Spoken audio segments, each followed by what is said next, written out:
Va ora in onda Zoom, il drive time in mezzo ai fatti con Antonino Danna.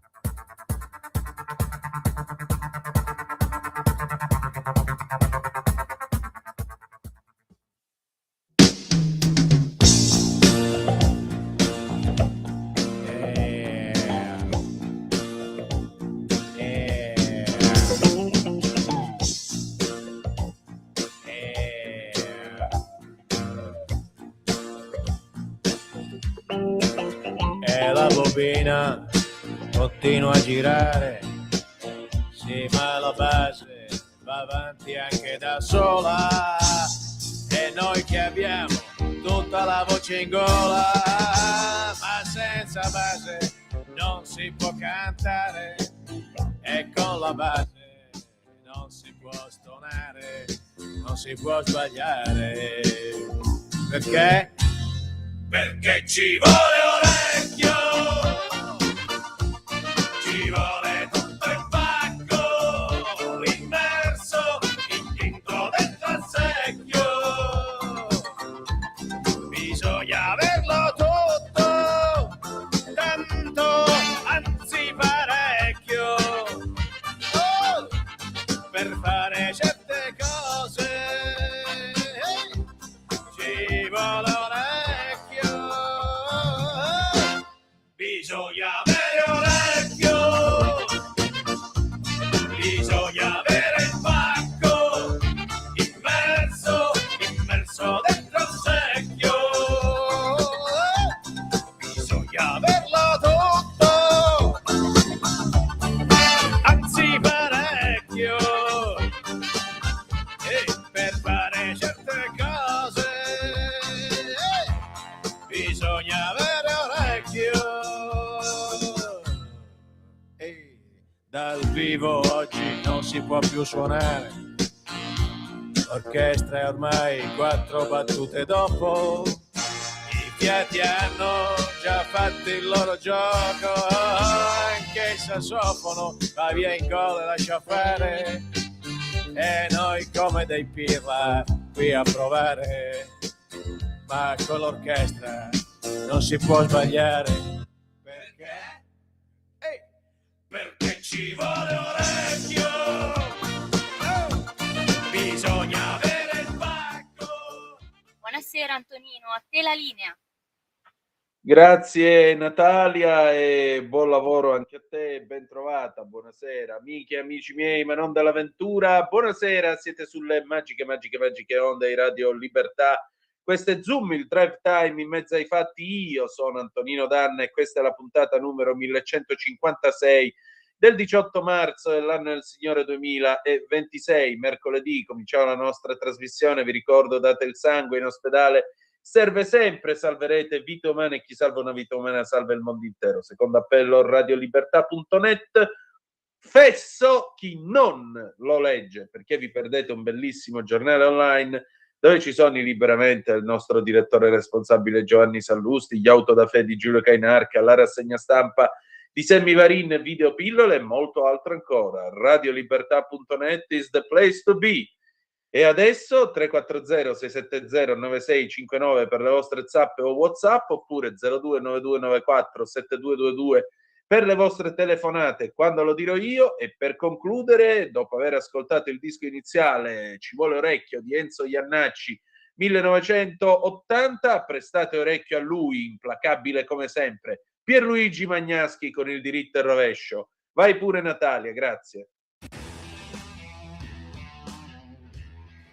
La Germania si appresta a candidarsi per avere le Olimpiadi del 2036. Ma su questa ipotesi si sono già scatenate le risse per motivi storico-politici e per motivi economici. Il presidente della Repubblica tedesca, ad esempio, è contrario perché le Olimpiadi del 2036 verrebbero a coincidere con il centenario delle Olimpiadi realizzate da Adolf Hitler all'insegna del trionfo internazionale del nazismo e dell'antisemitismo. Persino gli Stati Uniti d'America rinunciarono a far gareggiare i loro atleti di religione ebraica. ma l'ex cancelliere socialista Schröder ritiene invece che le prossime Olimpiadi sarebbero la dimostrazione di quanto la Germania è cambiata rispetto al 1936. Dietro queste scaramucce però c'è anche un altro problema, ed è quello che la Germania, in piena crisi economica, non dovrebbe sprecare capitali nei Giochi Olimpici che oltretutto,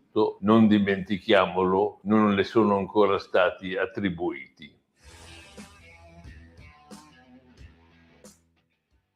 Implacabile come sempre il nostro Pierluigi Magnaschi, amiche e amici miei, ma non dall'avventura, alle 18:20 in questo preciso momento sulle magiche onde di Radio Libertà. E allora andiamo a dare un'occhiatina all'ANSA, eccola qui, vediamo, il prezzo del petrolio torna a salire, bozza del DL carburanti stretta sulla speculazione, stasera il CDM, primo pacchetto di misure a tempo con fondi per meno di 1 miliardo, Salvini, lavoriamo al taglio delle accise, per il gasolio dobbiamo scendere sotto 1,90 € al litro, Schlein, il governo si sbrighi. Medio Oriente, Khamenei, i criminali assassini pagheranno per il sangue di Larijani, i Pasdaran minacciano i siti petrolchimici del Golfo. Tra l'altro aggiungerei una cosa, Khamenei figlio lo ha fatto ancora una volta con un post su un canale Telegram, quindi per adesso non lo vede nessuno, non lo sente nessuno e come potete immaginare è dubbio che sia ancora al mondo. Il capo della sicurezza di Teheran, l'anello sciita al dito di Larijani tra le macerie, la foto postata dall'account del leader ucciso. E ancora, la moda segue un ciclo di 20 anni, lo dimostra la matematica, ma negli ultimi anni la tendenza si sta frammentando, c'è più varietà. Infine, Marco Giallini, operato dopo la caduta, è andato tutto bene. L'attore era d'Aosta per girare la serie TV Rocco Schiavone. Io vedrei bene una comparsata di Pier Vittorio Scimia dentro Rocco Schiavone. Non ho capito perché, ma sarebbe troppo bella. Che ne pensi, Natalia? Bellissimo, hai ragione. Cioè, io già me lo immagino, lui che arriva, grandissimo Rocco, eccomi qua, sono il padre di Liliana. Vabbè, la BBC, l'Iran dice che si vendicherà dopo appunto aver annunciato che Israele ha attaccato il principale giacimento di gas naturale del paese, che è l'impianto offshore di South Pars, che peraltro è utilizzato dall'altro lato del mare dal Qatar, che si succhia il suo bellissimo gas naturale. E gli iraniani dicono che non ci sono stati feriti per effetto dell'attacco israeliano, però il primo effetto di tutto questo è stato che l'Iraq ha perso la fornitura di gas che riceve quotidianamente dall'Iran, circa il 45% del gas che viene consumato giornalmente in Iraq e che in parte è utilizzato anche dalle centrali elettriche per la produzione di corrente, quindi immaginate che casino. Gli iraniani, già che c'erano, hanno deciso di rincambiare la cortesia e quindi hanno deciso di bombardare i siti petrolchimici in Emirati Arabi Uniti, una raffineria nel Qatar e per finire un'altra raffineria in Arabia Saudita, che sono stati considerati obiettivi legittimi. Va bene, le 18:23 e 22 secondi, io direi che potremmo andare tranquillamente con il qui Parlamento, stasera l'onorevole Eugenio Zoffili sulla crisi del Medio Oriente. Vai pure Natalia, grazie. Qui Parlamento. Grazie Presidente. Ci spiace che i colleghi del Movimento 5 Stelle si pongano in questo modo rispetto a quest'Aula e non mancano di educazione e di rispetto nei confronti del governo, nei confronti dei colleghi parlamentari. Presidente, dato che non li richiama lei e non mi sta neanche ascoltando, Presidente, Presidente, mi perdoni Presidente, stavo dicendo che i colleghi del Movimento 5 Stelle, ponendosi in questo modo, a noi spiace che si pongano in questo modo rispetto all'Aula e non mancano solo di rispetto al governo, ai colleghi parlamentari, ma tutto il nostro Paese, all'Italia e agli italiani. E se non li ha richiamati lei, lo faccio in modo educato e pacato attraverso questo intervento dove si è sentito parlare di disprezzo nei nostri confronti ed è molto molto grave, signor Presidente. Dicevamo, ora torniamo alle comunicazioni del governo e dei nostri ministri. Presidente, colleghi, membri del governo, la situazione che si è determinata in Medio Oriente per noi è certamente motivo di grande preoccupazione che abbiamo espresso anche in discussione generale col collega Vigna in aula. Condividiamo quindi la sobrietà delle valutazioni che abbiamo ascoltato dal ministro Tajani e dal ministro Crosetto qui oggi nell'aula di Montecitorio. Il gruppo della Lega Salvini Premier conferma il sostegno all'azione di governo anche rispetto a questa nuova crisi. Condanniamo fermamente il regime islamico iraniano, condanniamo gli omicidi, gli assassini, le torture, le repressioni, le violenze nei confronti di un popolo che ha bisogno di libertà.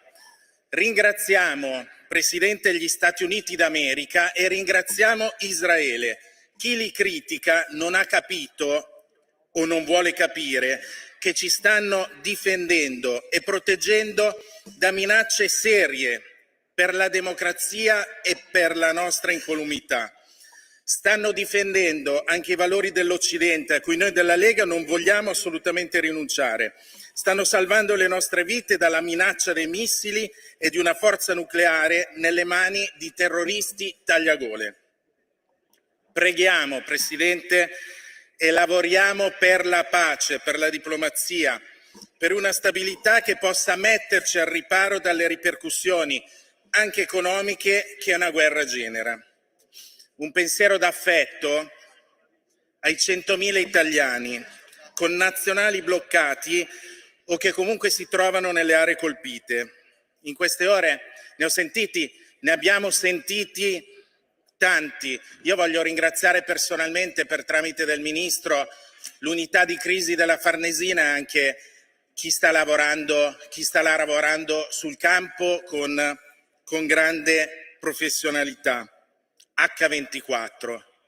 E a loro e anche ai nostri militari impegnati nelle missioni di pace in Medio Oriente va l'abbraccio del nostro gruppo parlamentare. Nessuno resta indietro e continueremo ad aiutare i nostri connazionali a tornare a casa, a tornare in Italia uno ad uno.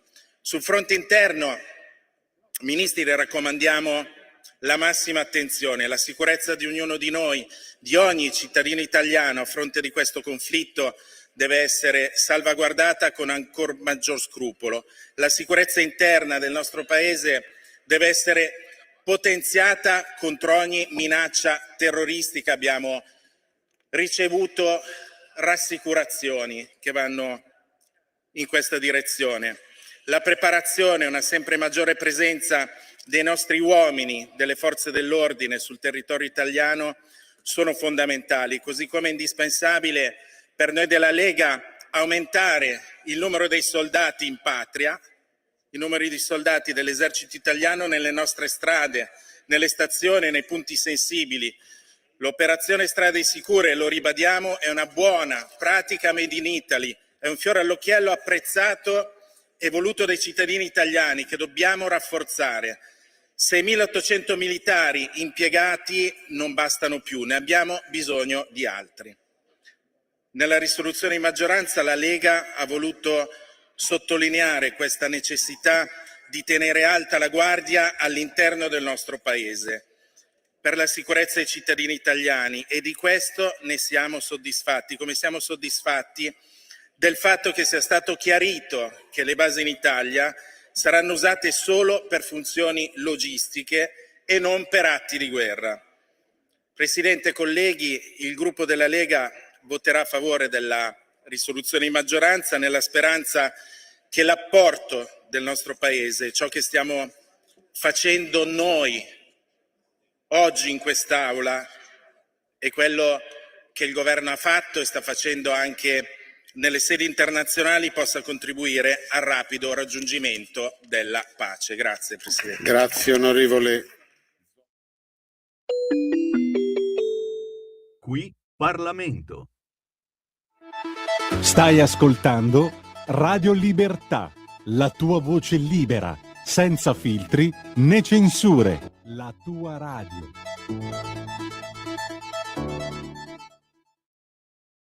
Lo amiamo perché ci offre sempre le cose più buone e naturali. Linea Alberto Acerbis. Problemi respiratori, tosse, raffreddore, tosse secca, tosse grassa.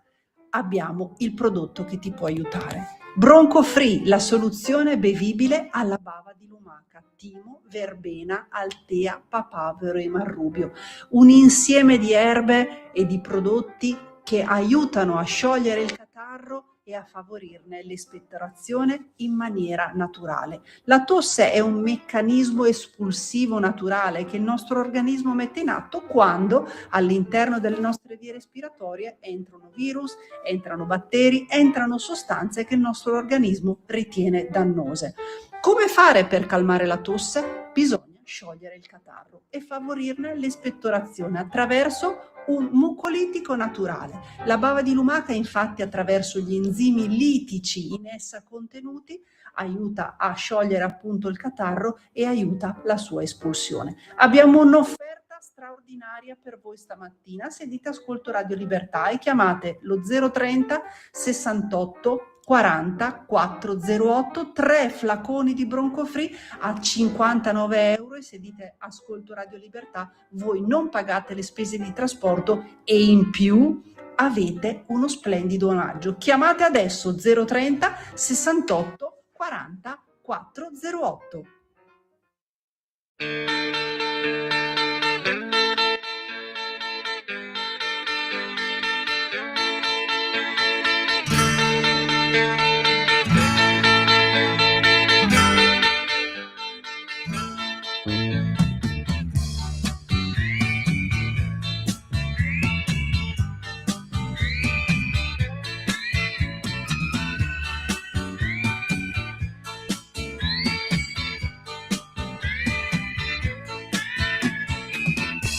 E senza benzina o gasolina,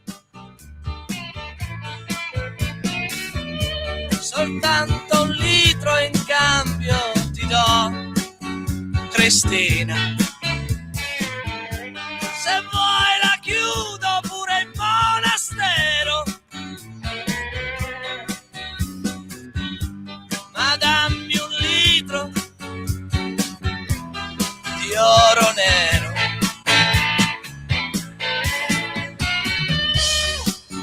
Sei fatto il palazzo sul Giambo, noi invece corriamo sempre appresso al Lambo. Ambo terno, tombolecci inquina, se vinco mi danno un litro di benzina. Spendi, spandi, spandi, spendi e spendi, ce l'hai. Spendi, spandi, spandi, spendi e spendi, ce l'hai.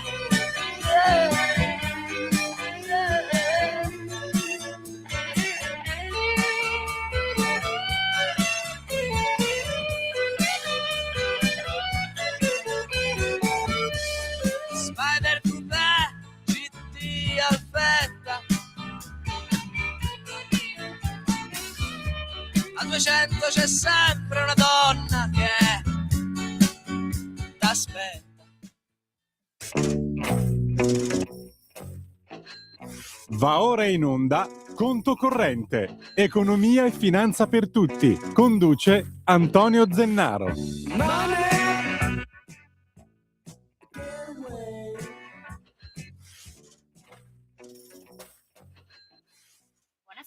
a voi la linea. Grazie Natalia, avete ascoltato Spendi, Spandi e Fendi del 77 di Rino Gaetano. Antonino Danna al microfono con voi alle 18, 34 minuti e 43 secondi, e con noi è tornato Antonio Zennaro. Ciao Antonio! Ciao, buonasera Antonino, buonasera a tutti gli amici di Radio Libertà. Allora Antonio, naturalmente il tema è il petrolio. Matteo Salvini ha detto, insomma, dobbiamo far abbassare il prezzo del diesel sotto l'1,90 €. Ma sto Hormuz quanto impatta su di noi? Perché l'America oggi ce l'ha ricordato, noi altri siamo produttori e non ce ne frega niente, il problema è di voi europei. Ma allora partiamo dal presupposto, quello che dice giustamente il vice premier è giusto, perché comunque noi abbiamo due tipi di problemi, anche per chi ci ascolta a casa. Non c'è solo il tema del prezzo del petrolio, c'è anche il prezzo della benzina, quindi della parte raffinata, e il prezzo anche del diesel, che questi sono addirittura andati più alti in maniera sui mercati, più alti rispetto addirittura anche al petrolio. Perché? Sì. Perché molto probabilmente ci sono anche tutta una parte di riserve, no? Stoccaggi, e poi c'è anche un altro tema di speculazione finanziaria. Il tema è complesso, però è impattante in maniera devastante per l'economia italiana. Inutile che ci raccontiamo le filastrocche. Cioè, quando ti aumenta, vedevo prima, il prezzo del diesel del più 100%, cioè parliamo del diesel industriale sui mercati finanziari, capite che è una botta per il sistema economico italiano, europeo, ma soprattutto italiano, perché noi andiamo tutto su gomma. Oltretutto, anche riflessi sull'energia, sulla bolletta. Oltretutto sul gas abbiamo fatto comunque una serie di operazioni come Europa folli in passato, come di eliminare il nucleare. Infatti la Francia è messa leggermente meglio di noi. Tutti dicono il nucleare, sì ragazzi, il nucleare è stato un errore devastante per la nostra economia, per le nostre bollette. Dopodiché la situazione geopolitica è una situazione, a mio avviso, temporanea. Comunque sia, io non sono convinto che questa guerra comunque durerà all'infinito. Perché dico questo? Perché comunque nel momento in cui tu perdi, vuoi o non vuoi, la supremazia sui cieli, la supremazia sul mare, puoi fare questi micro attacchi. Effettivamente sono stati dei attacchi ben mirati ai paesi del Golfo, che ricordiamo non c'entrano nulla con, no? Anzi sono pure paesi musulmani, quindi è un'operazione totalmente devastante per i vicini del Golfo, che però ci impatta. Quindi alla fine io penso che l'unica maniera sarà quella italiana delle CIS. C'è da fare. Se vuoi dare, vediamo quanto sarà strutturale questo aumento, se sarà persistente. Penso che l'unica mossa che possa fare il governo alla fine sia intervenire e tagliare un po' le accise, soprattutto l'ultima accisa che è stata messa a fine anno sul diesel. Alla fine quella non era prevista perché comunque i prezzi erano ai minimi storici, però oggi è impattante in maniera forte.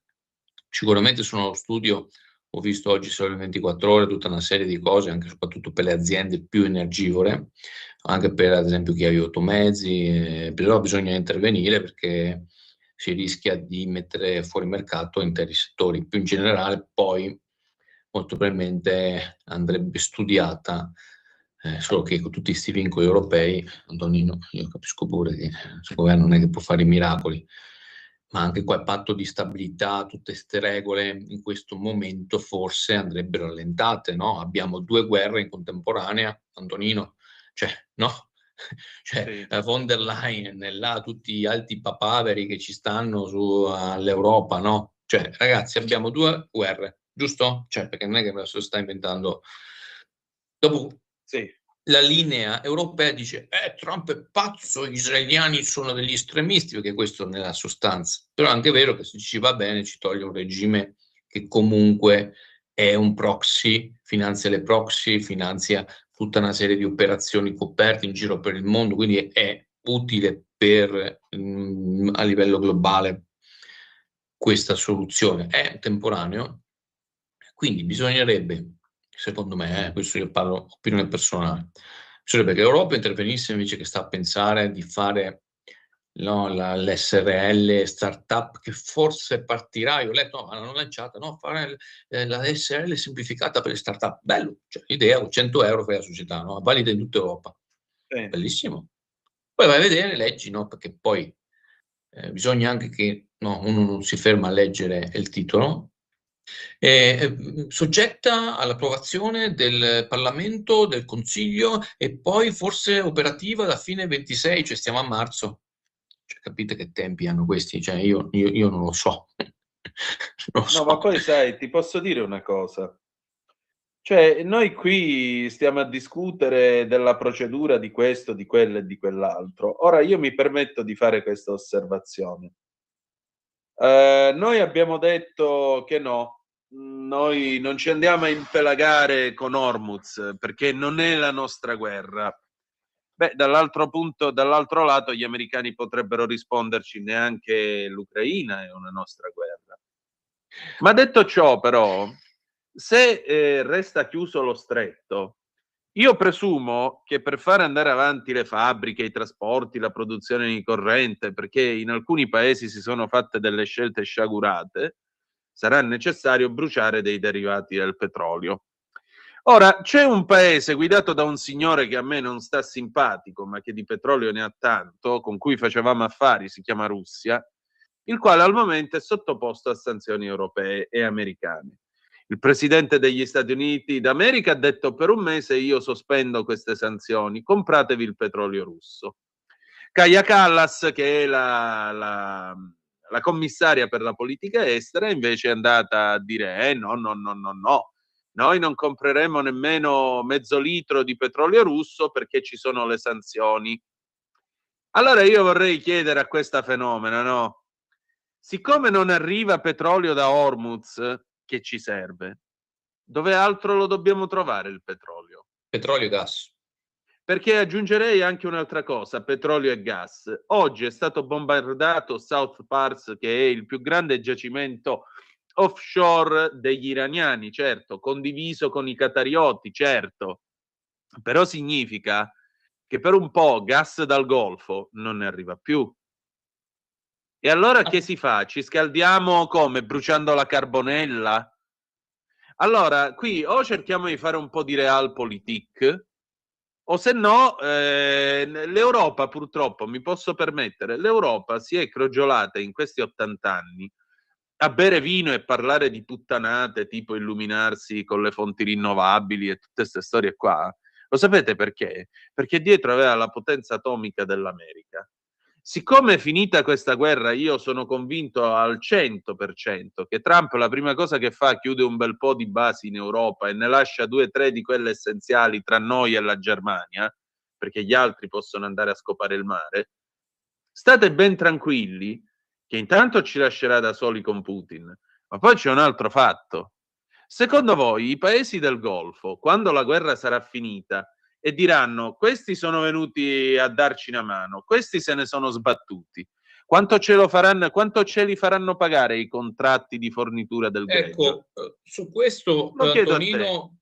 Antonino, su questo ad esempio penso che ad esempio tutti i grandi espertoni che noi abbiamo nel mainstream sottovalutino una cosa importante, che nel Golfo non è che noi, cioè non è che hanno a che fare con stati, sì, sono stati, ok, regni, Sì. ma sono fondamentalmente famiglie regnanti. Esatto.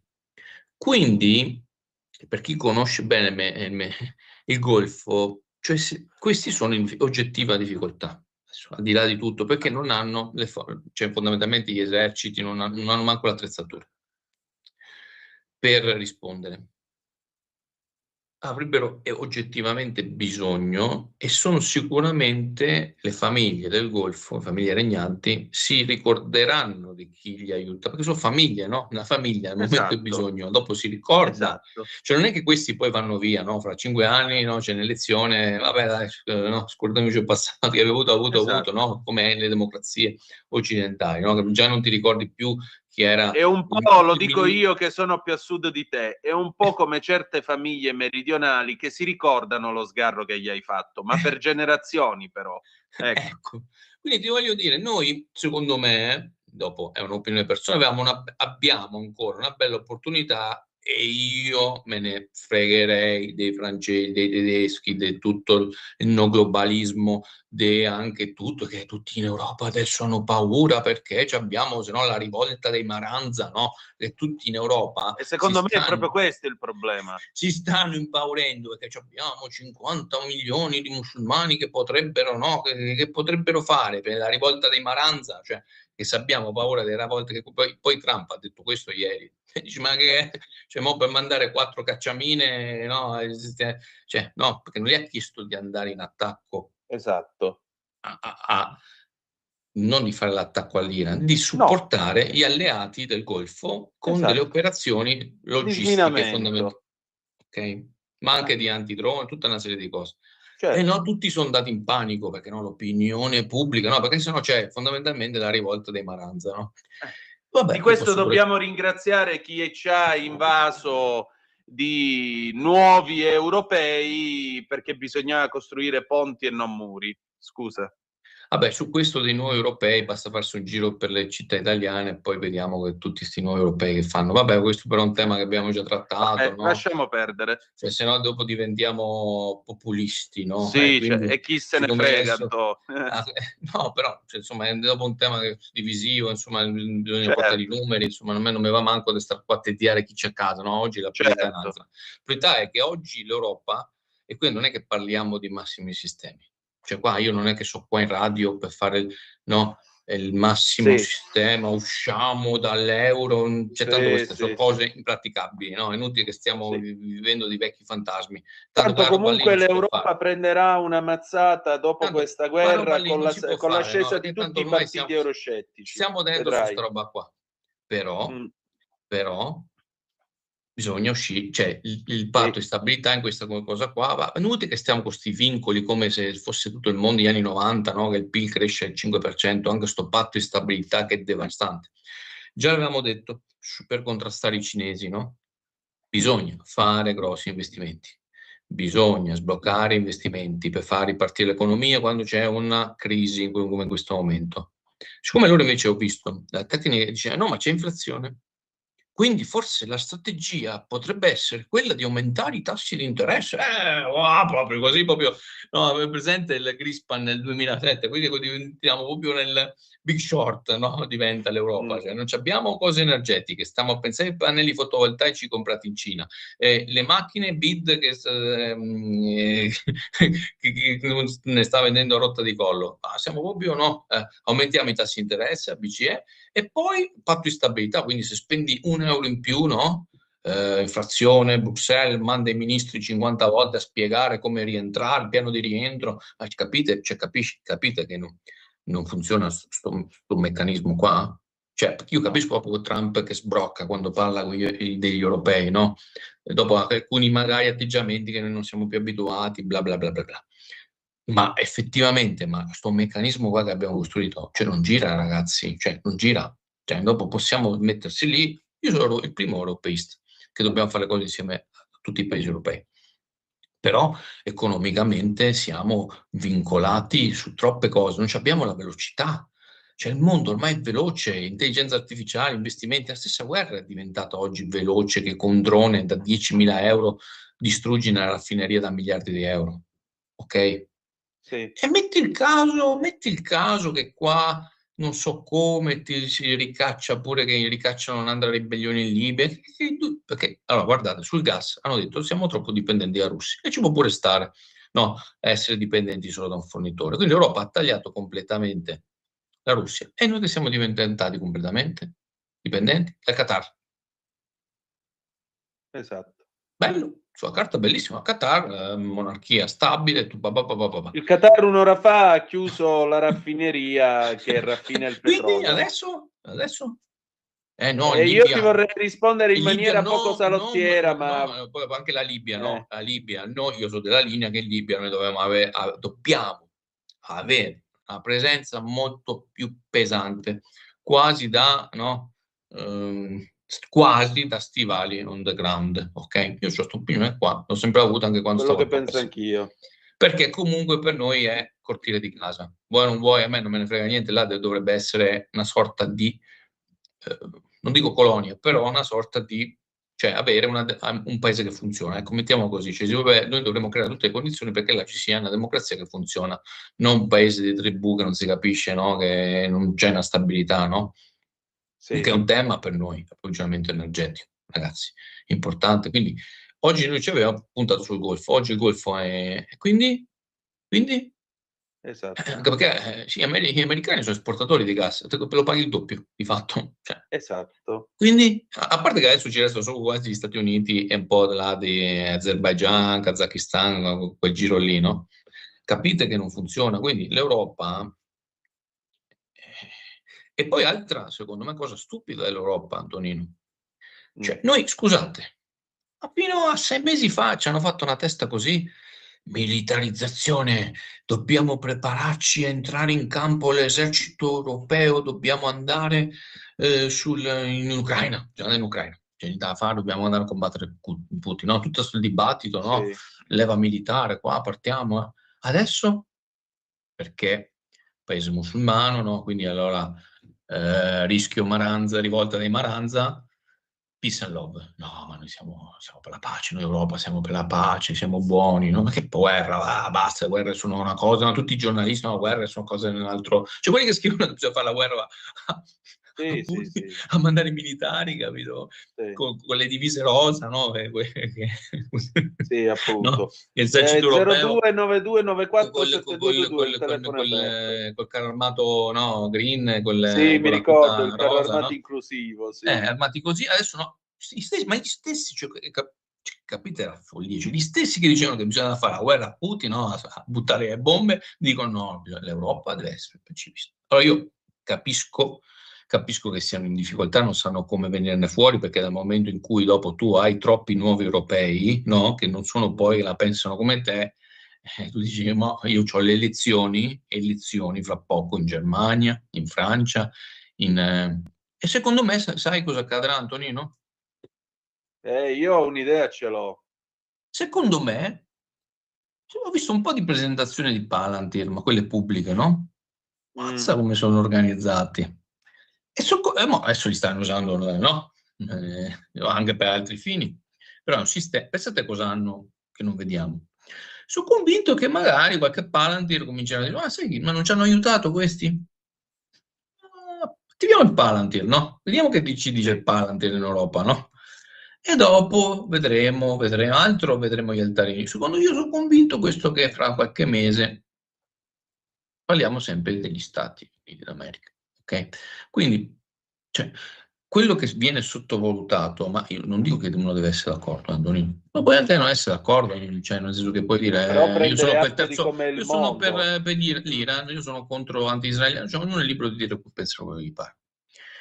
Ma c'è un dato però, se qualcuno pensa che una mattina si è svegliato Trump e apre il coso, no, il joystick e dice facciamo la guerra, si sbagliano, lì dietro c'è Trump, è l'esecutore finale di tutta una filiera, oltretutto è anche l'amplificatore, no? Perché poi lui amplifica tutta una serie di... Ma non è che c'è gli Stati Uniti d'America si svegliano, no?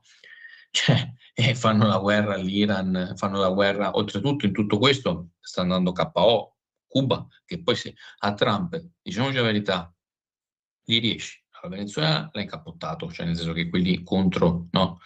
che finanziava la Cina, fuori. Se gli riesce l'Iran e se gli riesce Cuba, ragazzi, questa è un'operazione che entra nella storia. Dopodiché non può essere d'accordo, la guerra è brutta, a me fa schifo, però, ripeto, cioè noi non siamo una nazione imperiale come gli Stati Uniti. Vuoi non vuoi, loro oggi rappresentano l'impero occidentale, no? Sì. Quindi fanno le guerre.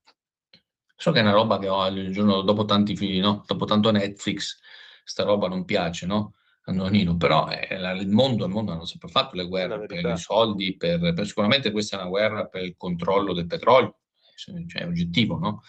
Però detto questo, cioè, io non sono convinto che Trump, cioè in Italia Trump viene rappresentato come un pazzo, ok? E poi, tutto sommato, cioè, certi atteggiamenti, sembra il nonno quello, no, quello tra virgolette, no? Che non c'è, cioè, che, sai, quando nelle case, nei film, no? Però lasciamo stare il tono mediatico. Questa è un'operazione che, a mio avviso, è preparata da anni. Cioè questi, se noi pensiamo, Antonino, se noi pensiamo che tu fai l'operazione di attacco all'Iran e la programmi in 12 mesi da quando è entrato Trump, cioè non esiste militarmente una roba del genere. Questa è un'operazione. Allora, il Mossad aveva un elenco di bersagli che era pronto da 6 settimane. Immagina quanto hanno studiato per arrivare a definire quell'elenco. Cioè, Antonio, questa è una guerra che viene preparata da anni, questa è la verità, cioè inutile che stiamo di, cioè, ma anche già da qua, anche se Kamala avesse vinto, questi avrebbero fatto la guerra lo stesso.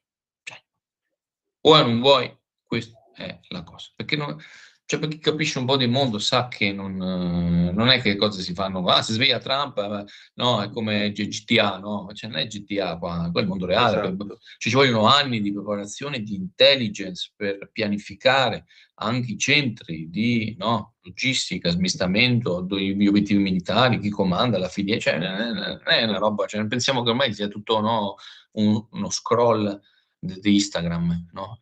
Questa è la realtà, però oggi l'Europa è scoperta. È vero. L'Europa è scoperta e non ha intenzione, non ha spina dorsale, non si rende nemmeno conto di quello che verrà dopo la guerra. Anche perché, mentre tu parlavi, Iran International batte che Trump non ha ancora deciso se mandare delle forze americane in Iran per sequestrare il materiale nucleare, una mossa descritta come altamente pericolosa secondo CBS News. In una serie di conversazioni private, Trump ha detto a persone vicine a lui che ha un sacco di decisioni da prendere, e questo mentre il Pentagono prepara una serie di opzioni per la prossima fase del conflitto. Dopo gli attacchi americani su 3 siti nucleari lo scorso giugno, l'AIEA, l'Agenzia per l'Energia Atomica, ha detto di non poter rendere conto di circa 400 kg di uranio arricchito al 60% che l'Iran aveva prima della guerra. Aggiungerei anche un'altra cosa, se mi posso permettere. Carg Island, fate caso che sì, sono ancora collegato, certo. Carg Island, vi rendete conto che non se ne parla più di Carg Island e di quello che è? Quindi questa è la situazione. Per cui cos'altro ci possiamo aspettare? Ecco, questo è il punto. Abbiamo un problema, aspettate che cerchiamo di recuperare il nostro Antonio Zennaro, vediamo un po' di recuperarlo, vediamo un po', no, niente in uscita, nessuna risposta, va bene, sono le 18:58, facciamo un momento di pausa e per favore Natalia manda a Patriots to Arms di Franco Battiato e nel mentre recuperiamo Antonio Zennaro, grazie. Stai ascoltando Radio Libertà, la tua voce libera, senza filtri né censure, la tua radio.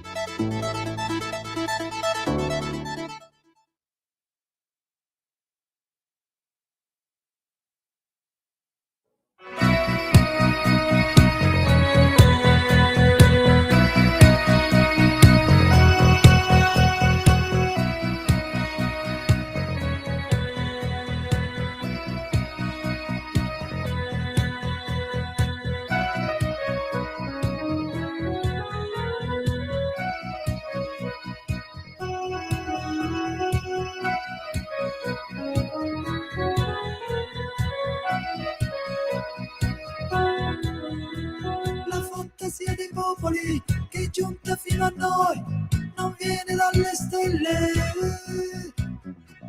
Alla riscossa stupidi che i fiumi sono in piena, potete stare a galla. E non è colpa mia se esistono carnefici, se esiste l'imbecillità, se le banchine sono piene di gente che sta male. Oh, Patriot to arms, oh, gosh, la musica contemporanea mi butta giù. Di nuovo a voi la linea. L'Ayatollah Khomeini per molti è santità, abbocchi sempre all'amo. Che così siamo ancora in tema, caro Antonio, ti abbiamo recuperato. Allora, guardiamo un Prego. attimino. Carg gli ultimi- Island sparita dal fronte, però intanto anche quello è un punto che Trump potrebbe occupare. Interessante. Tanto il Il gasolio. 90% del petrolio iraniano che esce da lì. Allora, secondo me punteranno adesso a bloccargli qualsiasi tipo di vendita di petrolio, in maniera tale di lasciarli senza soldi. È l'unico modo che hanno per puntare a un regime change, anche se gli analisti sono molto molto preoccupati, nel senso che dicono che sia molto difficile, perché comunque potrebbe esserci una nuova generazione molto più estremista. Potrebbe essere. Dopo 30 anni, 40 anni di estremismo islamico, insomma, propagato all'interno della società, è possibile, insomma, non lo escluderei, insomma, che sia difficile un regime change, però a un certo punto, insomma, una soluzione andrà trovata, anche perché se gli israeliani continuano comunque a fare fuori tutti i capi, insomma, comunque non controllano l'aria, no, il cielo e cioè solo la terra di fatto, perché il cielo e l'acqua non la controllano, quindi anche il manuale della guerra, no, del grande generale Sun Tzu cinese dice che comunque la sconfitta è certa, quindi insomma, per quanto possono resistere, sì. Certo. Non è semplice. C'è Lisetta al telefono, Antonio, la vogliamo prendere? Certo, assolutamente. Lisetta, buonasera. Buonasera a tutti e due. Io ho qualche idea diversa dalla vostra. Allora, i costi che pagheranno in vite umane sempre questa benedetta guerra in Iran.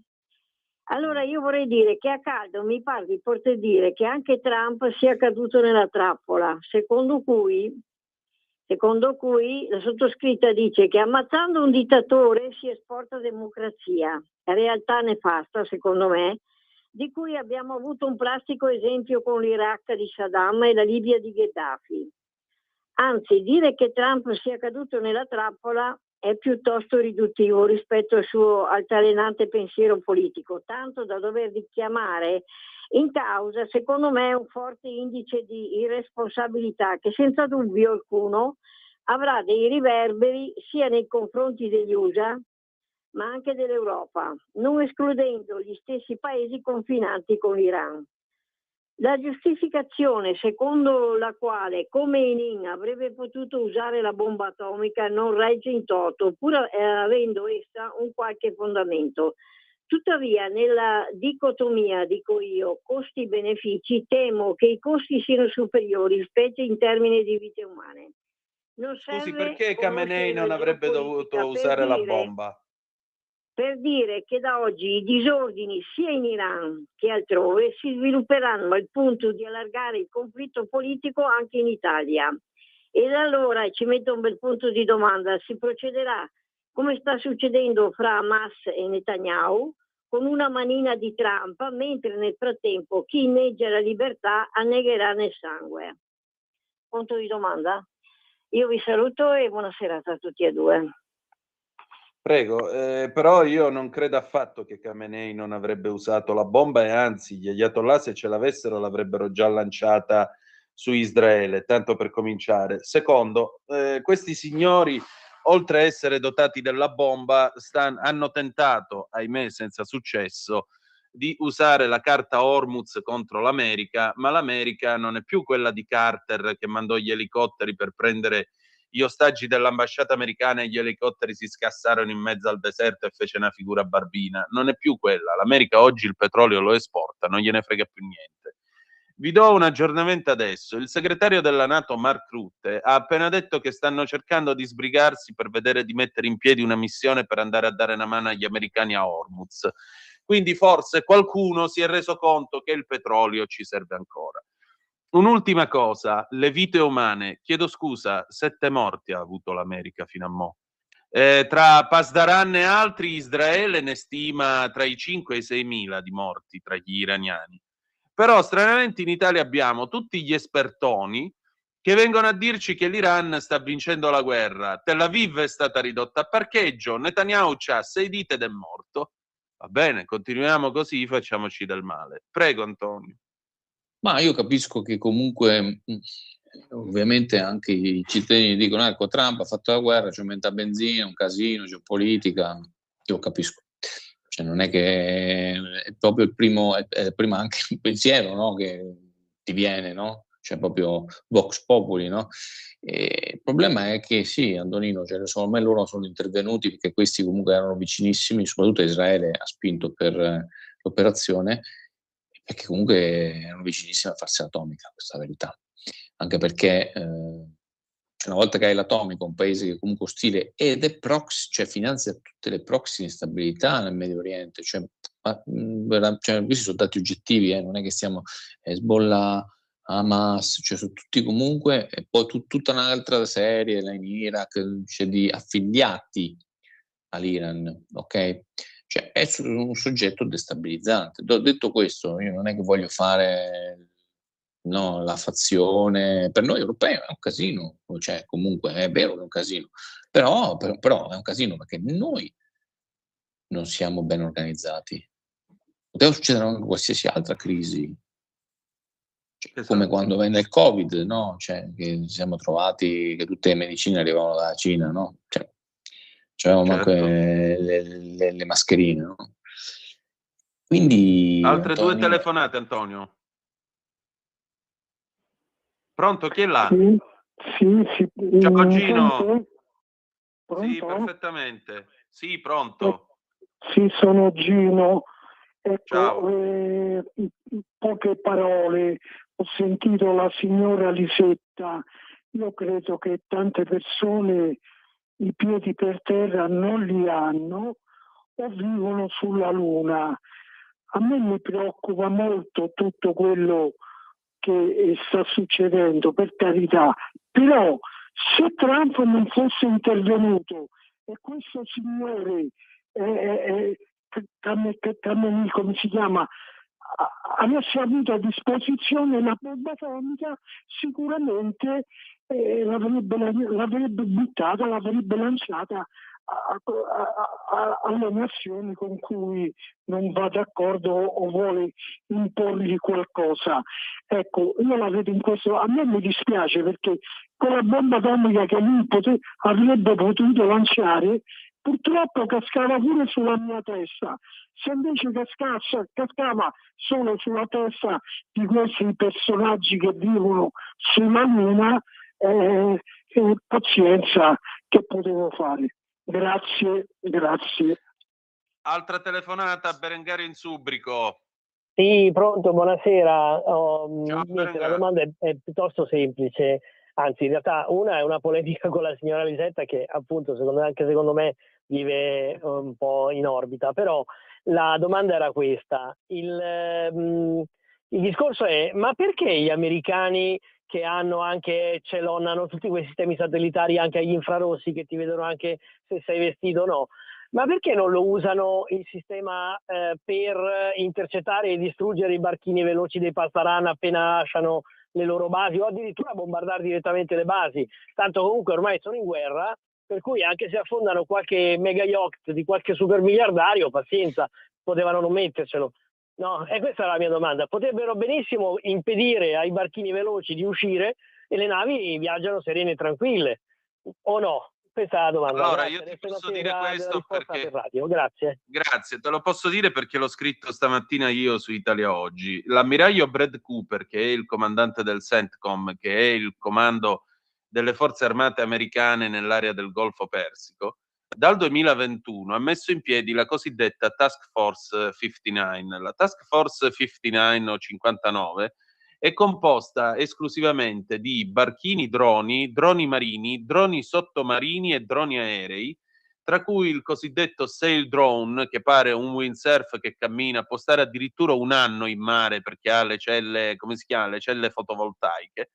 Con questi attrezzi, che sono tra l'altro dotati di intelligenza artificiale, l'ammiraglio da un lato svolge compiti di pattuglia, ma pensate che da anni questi attrezzi, questi droni sopra e sottomarini, vengono utilizzati nelle esercitazioni con gli esseri umani, perché l'obiettivo è gestire in maniera più efficiente il combattimento. Pensate solo che un singolo cacciatorpediniere, che è una nave da guerra che pesa 6.500 tonnellate e ha più di 200 persone di equipaggio, perché oggi sono molto automatizzate, una nave così è l'equivalente di 2000 sail drone che sono dislocati là davanti. I primi risultati si sono visti ieri notte, perché gli americani hanno bombardato tutti i bunker che si trovano sullo stretto di Hormuz, dove dentro ci sono i missili antinave degli iraniani. Sono stati bombardati con le bunker buster, quelle da 2,5 tonnellate.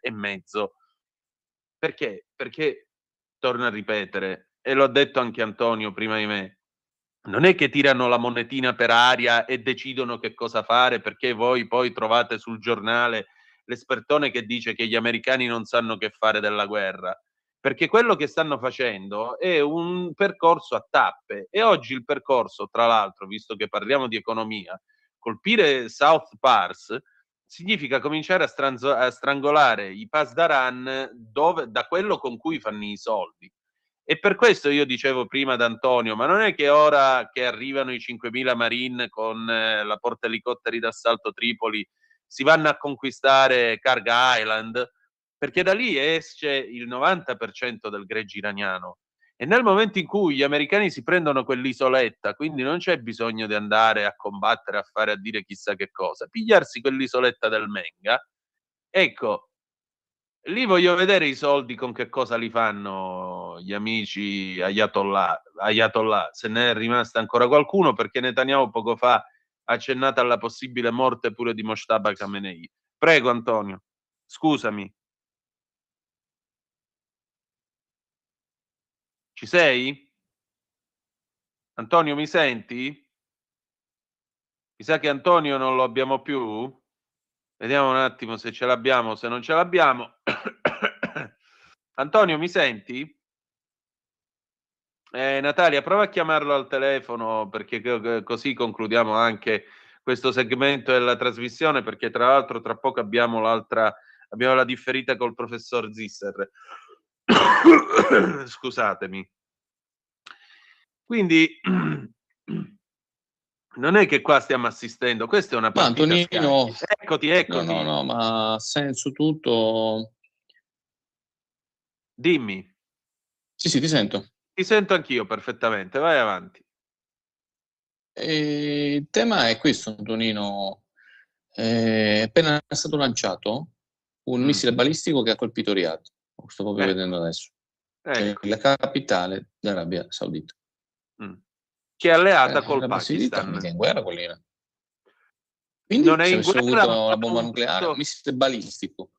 Ma ha un patto di difesa con il Pakistan, e il Pakistan aveva fatto sapere a Teheran che se poco a poco si azzardavano a toccare Riyadh o qualche posto vicino, loro il patto l'avrebbero applicato. E ora sono cazzi dell'Iran, scusate l'espressione, perché il Pakistan, volevo ricordarlo, c'ha la bomba atomica. Quindi Antonino, così è, vedremo nelle prossime settimane che succederà. Vedremo davvero. Antonio, io ti ringrazio intanto. Grazie a voi, alla prossima. A te. Sigla. Avete ascoltato Conto Corrente. It's a crime.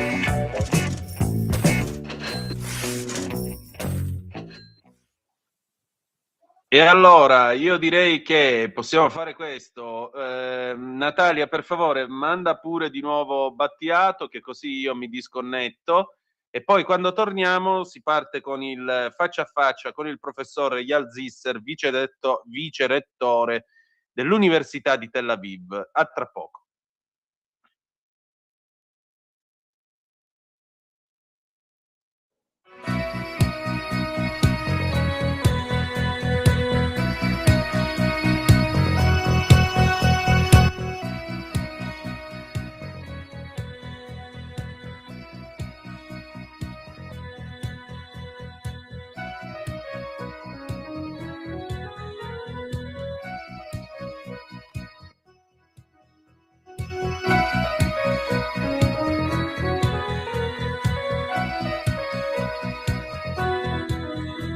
La fantasia dei popoli che è giunta fino a noi non viene dalle stelle. Alla riscossa stupidi che i fiumi sono in piena, potete stare a galla. E non è colpa mia se esistono carnefici, se esiste l'imbecillità. Se le panchine sono piene di gente che sta male. Oh, Patriot to arms. Oh, gosh, la musica contemporanea mi butta giù. Na, na, na, na, na.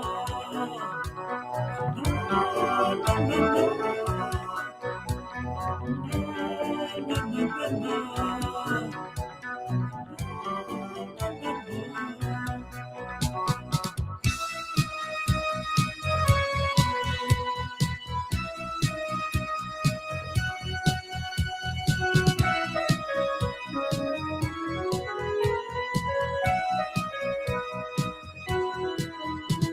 L'Ayatollah Khomeini per molti è santità, a pochi sempre all'amo. Le barricate in piazza le fai per conto della borghesia che crea falsi miti di progresso. Chi vi credete che noi siamo? Per i capelli che portiamo, noi siamo delle lucciole che stanno nelle tenebre. Oh, Patriot to arms. Oh, gosh, la musica contemporanea mi butta giù. Na, na, na, na.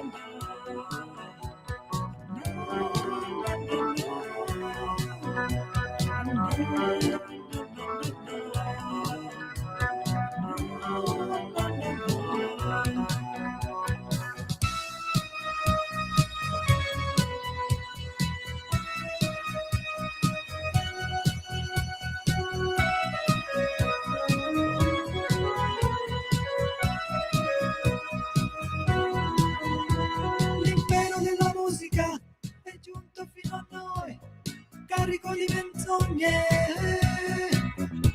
Mandiamoli in pensione i direttori artistici, gli addetti alla cultura.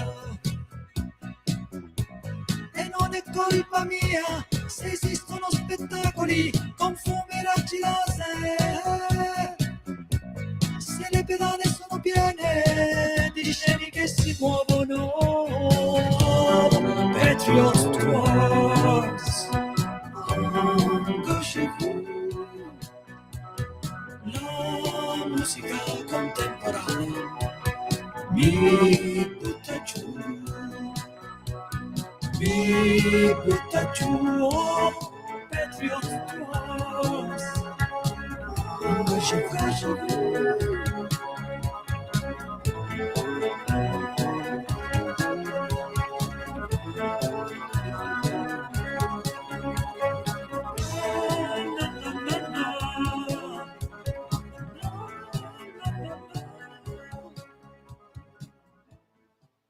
Di nuovo a te la linea, Antonino.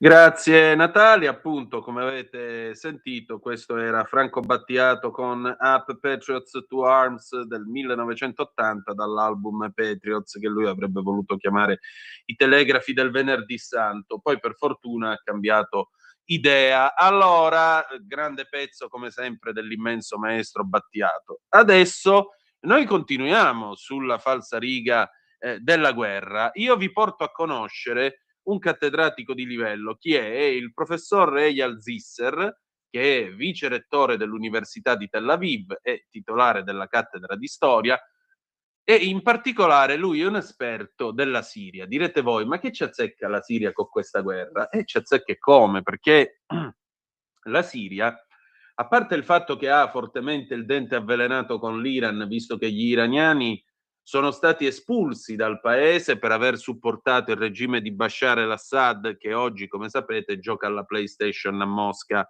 Ma oltre a questa cosa, la Siria in questo momento, sì, è vero, sta cercando di ricostruirsi dopo 15 anni di guerra, ma soprattutto vuole capire come andrà a finire.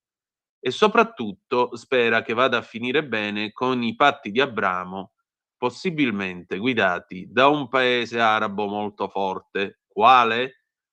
O l'Arabia Saudita, che vi ricordo era prossima a firmare questi accordi con Israele quando Hamas, cioè gli utili idioti del regime di Teheran, scesero in guerra e fecero quella strage orribile del 7 ottobre 2023, oppure la Turchia del sultano Erdogan, che vorrebbe fare filotto perché estenderebbe la sua influenza su Siria, Libano, Iraq soprattutto, e possibilmente buona parte dell'area del Golfo. Insomma, diciamo che i siriani fanno gola, ma va anche capito in mano a chi andranno a finire o con chi sceglieranno di schierarsi. E Israele? Ora ve lo spiega il professor Zisser. L'intervista è in inglese, faremo come sempre domanda e risposta in inglese e poi vi leggerò la traduzione. Vai pure Natalia, grazie. My guest this evening is Professor Eyal Zisser. He's a leading scholar of Middle Eastern history, vice rector of Tel Aviv University, where he holds the Yon and Dina Ettinger Chair in Contemporary History of the Middle East. And I'd like to thank you, Professor, for your time, for your kindness again. But I'd like to ask you concerning the current war. First of all, what's happening in Syria as the war endures between Israel, the United States, and Iran? Well, for the first time, Syria is not involved in this war, and these are good news for the Syrians who witness a terrible war happening inside their country for almost 15 years now. This was a decision taken by Ahmed al-Shara, the new ruler of Syria. He said the country is ruined. He said, I want to rebuild it. I don't want to involve myself in any, or the Syrians or the Syrian state in any war. But apart from that, well, you know that for the last 15 years, he fought Bashar al-Assad, but he didn't fight only Bashar al-Assad. He fought the Iranians and Hezbollah, who backed Bashar al-Assad, who sent their troops to fight on behalf of Bashar al-Assad. So there is no much love between Ahmed al-Shara and Iran and Hezbollah. So when there is war between Israel and the United States, and clearly now is in good relations with the United States, he thinks he shouldn't get involved in a war, clearly not on behalf of the Iranians or Hezbollah, so Syria is entirely neutral. Professor, ecco allora, io l'ho presentato, il mio ospite di stasera è il professor Eyal Zisser, studioso di spicco in storia del Medio Oriente, vice rettore dell'Università di Tel Aviv, dove ricopre la cattedra Ayan e Dina Ettinger di storia contemporanea del Medio Oriente. Professore, la ringrazio per il tempo e la gentilezza. Vorrei porgerle però alcune domande sulla guerra in corso. Innanzitutto, cosa sta succedendo in Siria mentre infuria il conflitto tra Israele, gli Stati Uniti e l'Iran? E la risposta è: ebbene, per la prima volta la Siria non è coinvolta in guerra, e questa è una buona notizia per i siriani che hanno assistito a una terribile guerra all'interno del loro paese per quasi 15 anni. Questa è stata una decisione presa da Ahmed al-Shara, il nuovo leader della Siria. Ha detto che il paese è in rovina, ha detto lo voglio ricostruire, non voglio essere coinvolto in nessuna guerra, né io, né i siriani, né lo Stato siriano. Ma a parte questo, sapete che negli ultimi 15 anni lui ha combattuto Bashar al-Assad, e non ha combattuto soltanto lui, ha combattuto anche gli iraniani ed Hezbollah che hanno sostenuto Assad, inviando le loro truppe a combattere per conto dell'ex dittatore. Quindi non c'è molta simpatia tra Ahmed al-Shara ed Hezbollah, che è filo iraniano. E quando c'è una guerra tra Israele e Stati Uniti, chiaramente ora ha buoni rapporti con gli Stati Uniti, ma pensa di non dover farsi coinvolgere nei combattimenti e quindi se ne tiene fuori. Non si schiera ovviamente a favore degli iraniani né di Hezbollah, per cui la Siria, diciamo così, si tiene ai margini. Andiamo avanti. But Shara has been greeted by many experts in the West with a little bit of suspicion, because they always say, look, this is a guy stemming from ISIS. How can we trust him? The question is, how can we trust him in this situation and in the future when the war against Iran is coming to an end? Okay, so it is because he came from a jihadist background that he doesn't like Iran, because for people who used to be jihadists, Iran and the Shia, always internal war are more important than the external war. And always internal enemy within your camp is more dangerous and more hated. So for him, Shiites and Iran are the real enemy. But as far as this war, yes, he's pragmatic, and we should follow very carefully what he is doing, because he's pragmatic, because Syria is a ruined country, so he decided to focus himself on rebuilding the country. But you are right that when we come to internal affairs in Syria, it's quite clear that minorities in Syria, the Alawites, the Druze, anyone who is not considered to be real Muslim by Shara or by his followers, is threatened nowadays in Syria, and we saw it happening in many cases along the last years. So his vision of turning Syria into a Muslim state, and when we speak about a Muslim state, minorities do not feel that they are safe, and this is the immediate problem. But you rightly mentioned that the world decided to ignore it because it's all politics. So, they want Syria to play a regional role, and they don't care about those minorities. What about Turkey? Ecco, noi ora siamo... questa è una parte interessante perché spiega anche la psicologia del presidente siriano. Ho detto, professore, al-Shara è stato celebrato da molti esperti occidentali con un certo sospetto, perché si dice sempre di lui, guardate, questo viene dall'ISIS, come ci possiamo fidare di uno così? La domanda quindi è, come possiamo fidarci di al-Shara in questa situazione in futuro, quando la guerra contro l'Iran volgerà al termine? Risposta, il fatto è che al-Shara proviene da un ambiente jihadista che non ama l'Iran, perché per chi è stato jihadista, l'Iran e gli sciiti rappresentano il nemico interno all'Islam, e quindi la guerra interna è sempre più importante della guerra esterna. E il nemico interno, appunto all'interno del proprio schieramento, è sempre il più pericoloso e il più odiato. Quindi per al-Shara sono l'Iran e gli sciiti in generale il più grande nemico. Ma per quanto riguarda questa guerra ha cercato di essere pragmatico e ha agito di conseguenza. Anzi, dobbiamo seguire con attenzione quello che lui sta facendo, perché al-Shara è un tipo pragmatico, la Siria è un paese in rovina, e quindi lui per adesso ha deciso di concentrarsi sulla ricostruzione del paese. Però lei ha ragione, perché quando si tratta di affari interni in Siria è abbastanza chiaro che le minoranze, tipo gli Alawiti, i Drusi, chiunque non sia considerato un vero musulmano da al-Shara e dai suoi seguaci, oggi si trovano in Siria. Abbiamo visto che lui voglia trasformare in realtà la Siria in uno stato interamente islamico, non in uno stato diciamo tollerante o laico. E quando parliamo di Stato musulmano le minoranze non si sentono al sicuro e questo è il primo problema. Però il fatto è che il mondo per adesso sta ignorando questa cosa perché è tutta una questione politica e la questione politica è molto semplice. Per adesso c'è chi vuole che la Siria svolga un ruolo regionale, quindi per adesso non vengono fatte contestazioni in tema di diritti umani o di eventuale islamizzazione del paese ad Al-Shara. Avanti Natalia, grazie. Turkey and Russia, they had close relationships with Bashar al-Assad's Syria. But right now, the Russians lost a harbor for their navy.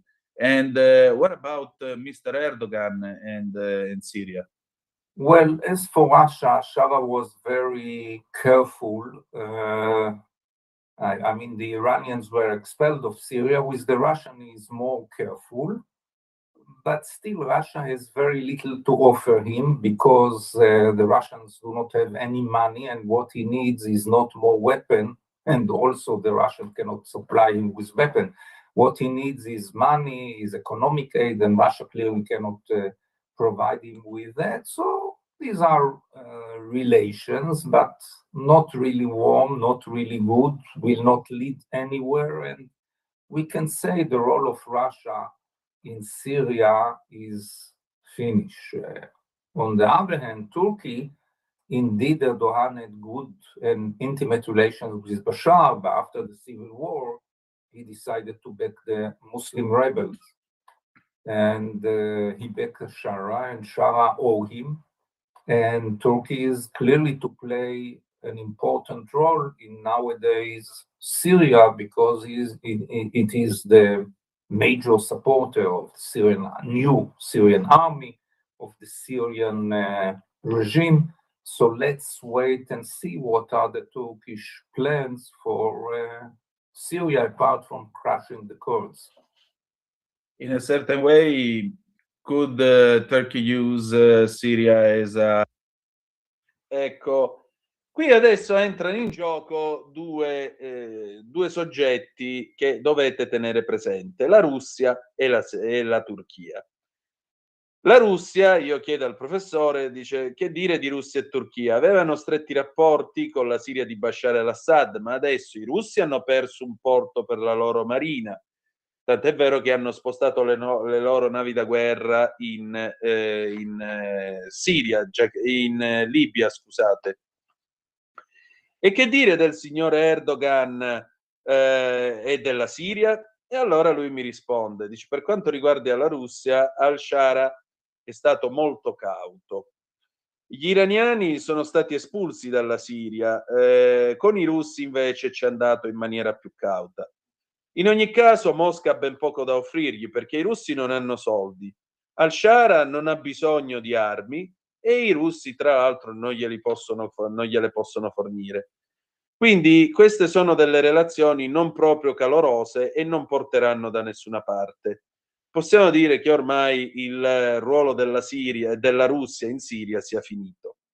Dall'altra parte invece Erdogan aveva buoni e stretti rapporti con Bashar al-Assad. Dopo la guerra civile ha deciso di sostenere i ribelli musulmani e con loro anche Ahmed al-Shara. La Turchia giocherà chiaramente un ruolo importante nella Siria di oggi perché è il principale sostenitore del nuovo esercito siriano, del suo regime, per cui aspettiamo e vediamo quali sono i piani della Turchia per la Siria, a parte schiacciare i curdi. Avanti Natalia, grazie. As an ally against Iran, should the Ayatollah regime collapse? Well, it's not against Iran, it's to benefit from the collapse of the Iran because a vacuum is being created. Now, Syria moved from Iran to the hands of Turkey.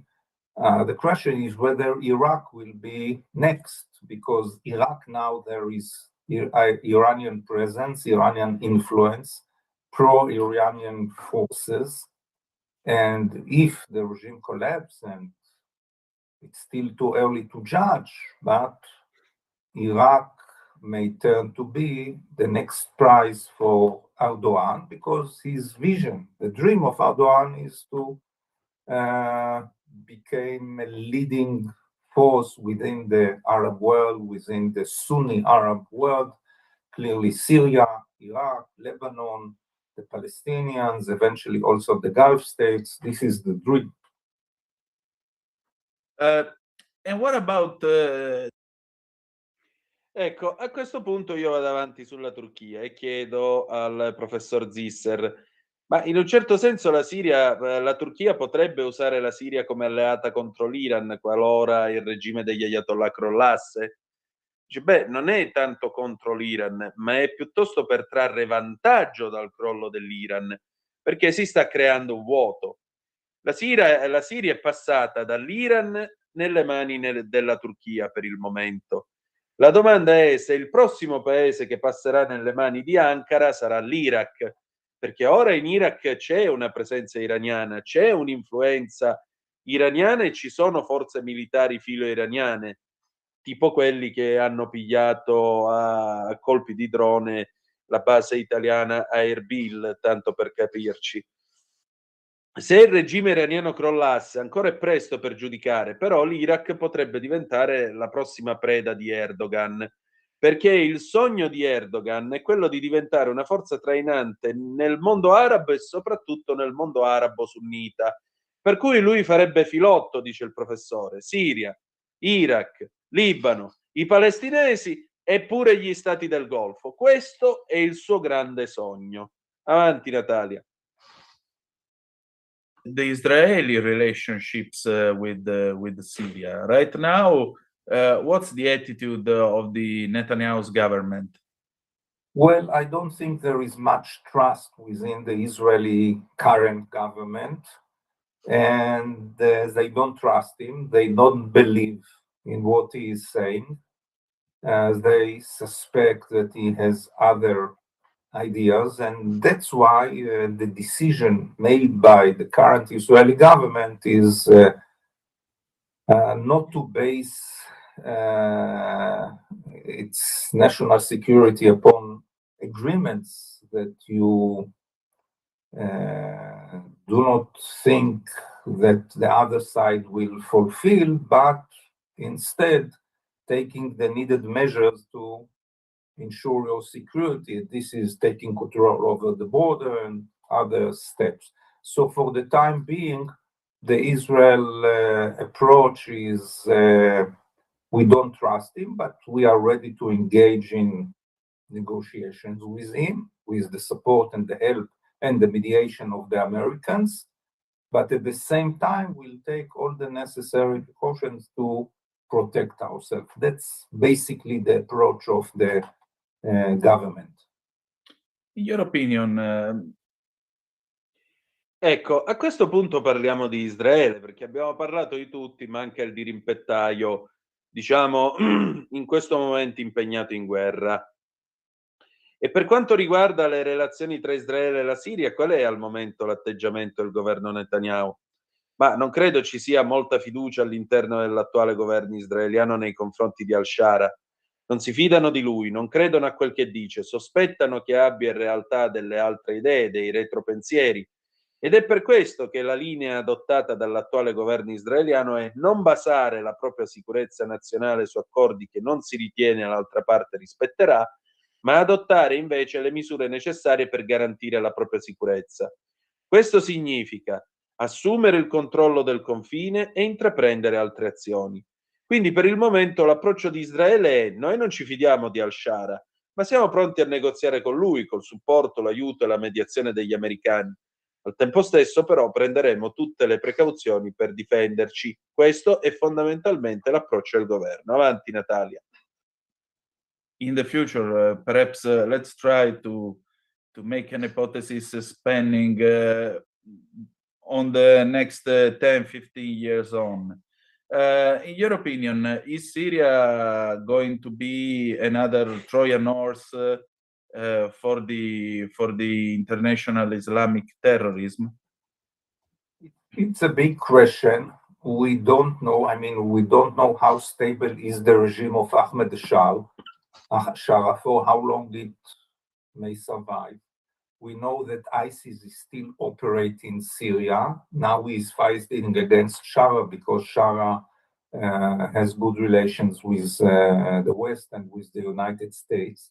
So it's really hard to say.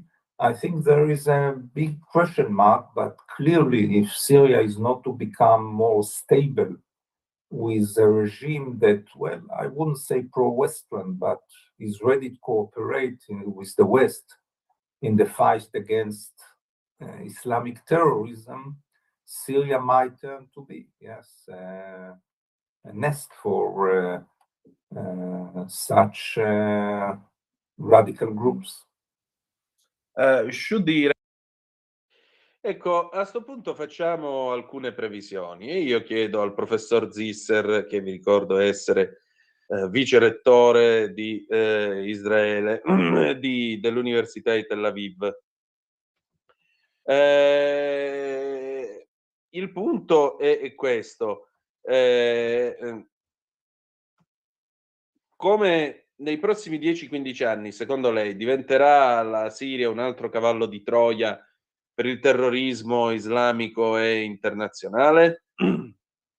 Risposta. È un grande interrogativo. Non sappiamo quanto sia stabile il regime di al-Shar, scusate, di al-Shara. Al-Shara per qualche tempo potrà durare. Sappiamo che l'ISIS è ancora attivo in Siria. Al momento sta combattendo contro al-Shara perché lui ha ottimi rapporti con l'Occidente e con gli Stati Uniti, per cui è difficile dirlo. Penso però che ci sia un grande punto interrogativo, ma chiaramente se la Siria non diventerà più stabile, con un regime che non direi filo occidentale, ma pronto a cooperare con l'Occidente nella lotta contro il terrorismo islamico, la Siria potrebbe trasformarsi in un covo per tali gruppi radicali. Quindi, come vedete, ci sono dei forti rischi. Avanti, Natalia. The Iranian regime continue to exist. Also, if really weakened by the American and Israeli strikes. Your opinion, there is the possibility in the next future for a rapprochement between Tehran and Damascus? No, I doubt it very much because nobody in Syria will forget that the Iranians are responsible for the butchering of hundreds of thousands of Syrians. There were Iranian forces on Syria fighting the Syrians.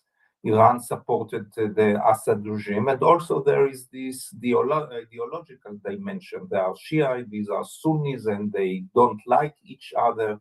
So it's very hard to see how in the coming years the Syrian regime comes in terms with with Iran, and Iran has nothing to offer to Ahmed Shara, while you know the Gulf states, Turkey, the West, have the money and can provide economic aid. So why should he go after the Iranians? Professor, the Abraham agreements. Ecco, ci avviciniamo ora alla fine della nostra intervista. Io chiedo, se il regime iraniano continuasse ad esistere, anche se è realmente indebolito dagli attacchi americani e israeliani, esiste la possibilità in futuro di un riavvicinamento tra Teheran e Damasco? Risposta del professor Zisser: no, ne dubito fortemente, perché nessuno in Siria dimenticherà che gli iraniani sono responsabili del massacro di centinaia di migliaia di siriani. C'erano forze iraniane in Siria che combattevano contro i siriani. L'Iran ha sostenuto il regime di Assad e c'è anche questa dimensione ideologica. Ci sono sciiti, sunniti, non si sopportano, quindi è molto difficile vedere come riusciranno a ritrovarsi. Nei prossimi anni il regime siriano se arrivasse ad avere un accordo con l'Iran non avrebbe assolutamente nulla da offrire ad Ahmed al-Shara. Mentre sai, gli stati del Golfo, la Turchia, l'Occidente hanno i soldi, possono fornire aiuti economici, quindi perché dovrebbero tentare di nuovo di fare la pace con gli iraniani? Avanti che arriviamo alla fine dell'intervista. May have a positive effect on the stabilization of Syria. Well, many of the Gulf states support Syria and want Syria to integrate into these accords. Of course, the Syrians do not reject totally this possibility. It's on the table, but I think what the Syrians want to see is, a general Arab approach led by more strong and well-established Arab states, mainly Saudi Arabia. So clearly they will join Saudi Arabia, and this can stabilize the region, this can provide security and stability and economic prosperity to Syria. They know it, but they prefer to wait and see what will happen with Saudi-Israeli relations. So right now, Syria is waiting to Yes, become a close ally of Turkey's or a close ally of Arabia's. Yes, that's right. Wait and see what will happen in the region. It's too big for the Syrians. I mean, they are now a ruined country. They have to focus on what is happening inside Syria. The regime is still not stable, and they decided to wait and see. I know you don't have the crystal ball, but what kind of Middle East are we going to see after this war? Should the regime collapse or should the regime survive? Well, if the regime collapses, this will be clearly a better Middle East because the Iranian threat over the Gulf states, over the entire region will be removed. America will emerge as a leading power, can enforce peace, security, stability. The Middle East will always be unstable region because of the domestic problems, economic problems, the growth of the population. So it will always be some sort of an unstable, but the removal of the Iranian regime will stabilize the regional order, prevent wars.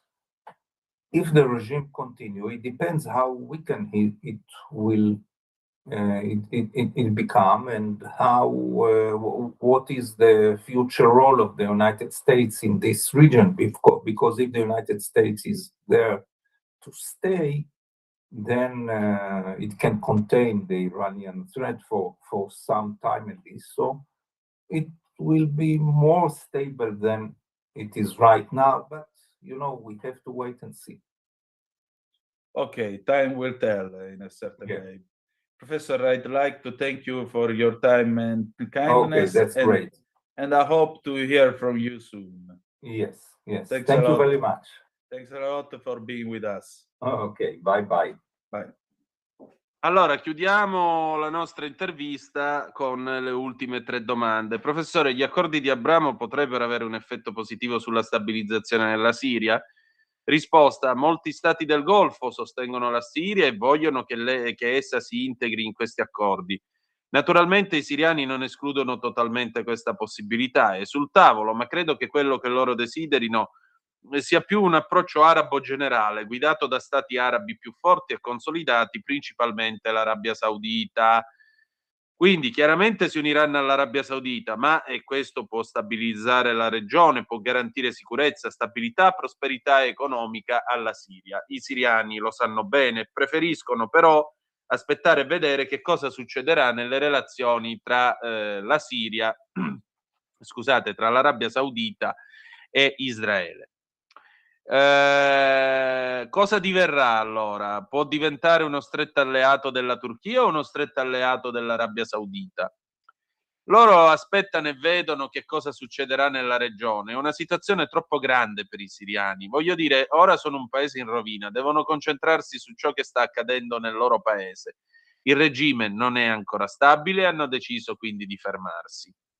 Senta, so che lei non ha la sfera di cristallo, ma che tipo di Medio Oriente vedremo dopo questa guerra? Il regime potrebbe, sia nel caso in cui il regime crollasse che nel caso in cui sopravvivesse. Beh, se il regime crollasse, questo sarebbe chiaramente un Medio Oriente migliore, perché la minaccia iraniana sugli stati del Golfo e sull'intera regione sarebbe eliminata. L'America emergerà come potenza guida, in grado di promuovere pace, sicurezza e stabilità. Il Medio Oriente sarà sempre una regione instabile a causa dei problemi interni, economici, la crescita demografica, quindi sarà sempre in qualche modo instabile, ma la rimozione del regime iraniano stabilizzerà l'ordine regionale e preverrà le guerre. Se il regime continuerà a esistere dipenderà da quanto sarà debole e quale sarà il ruolo futuro degli Stati Uniti in questa regione, perché se gli Stati Uniti rimarranno, allora potranno contenere la minaccia iraniana per un certo periodo almeno. Quindi la situazione sarà più stabile di adesso, ma ripeto, wait and see, aspettiamo e vediamo. E allora, noi pure aspettiamo e vediamo.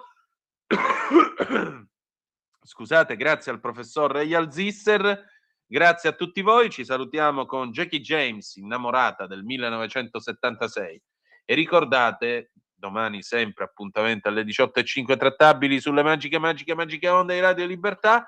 E ricordate che malgrado tutto, the best is yet to come, il meglio deve ancora venire. Vi ha parlato Antonino Danna, o quel che ne resta. Buonasera.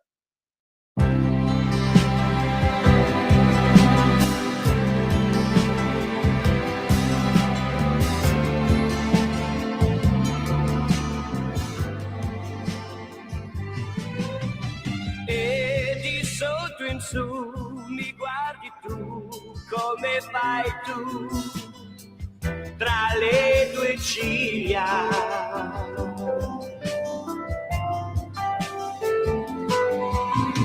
I capelli tuoi me li sento qui, tra le mani mie, che meraviglia.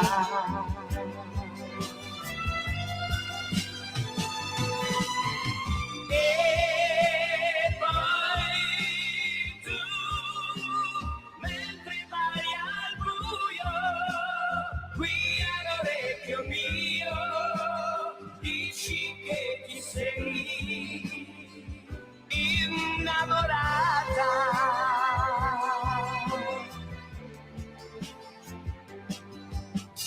E capisco io che al chiuso qui questa sera noi non si può stare.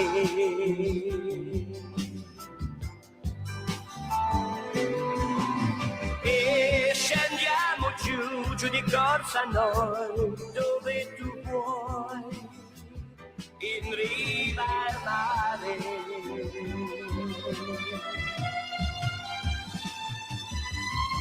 E poi tu ti inginocchi piano e mi tiri giù sulla sabbia tu, innamorata.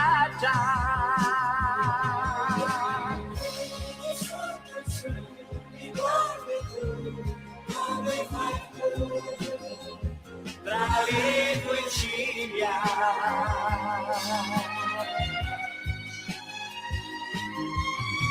I capelli tuoi me li sento qui, tra le mani mie. Na na na na na.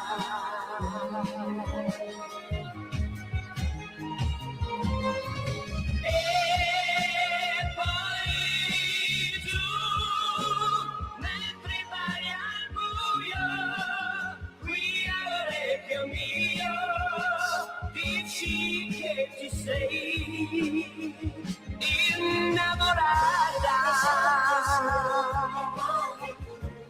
Come fai tu, tra le tue ciglia.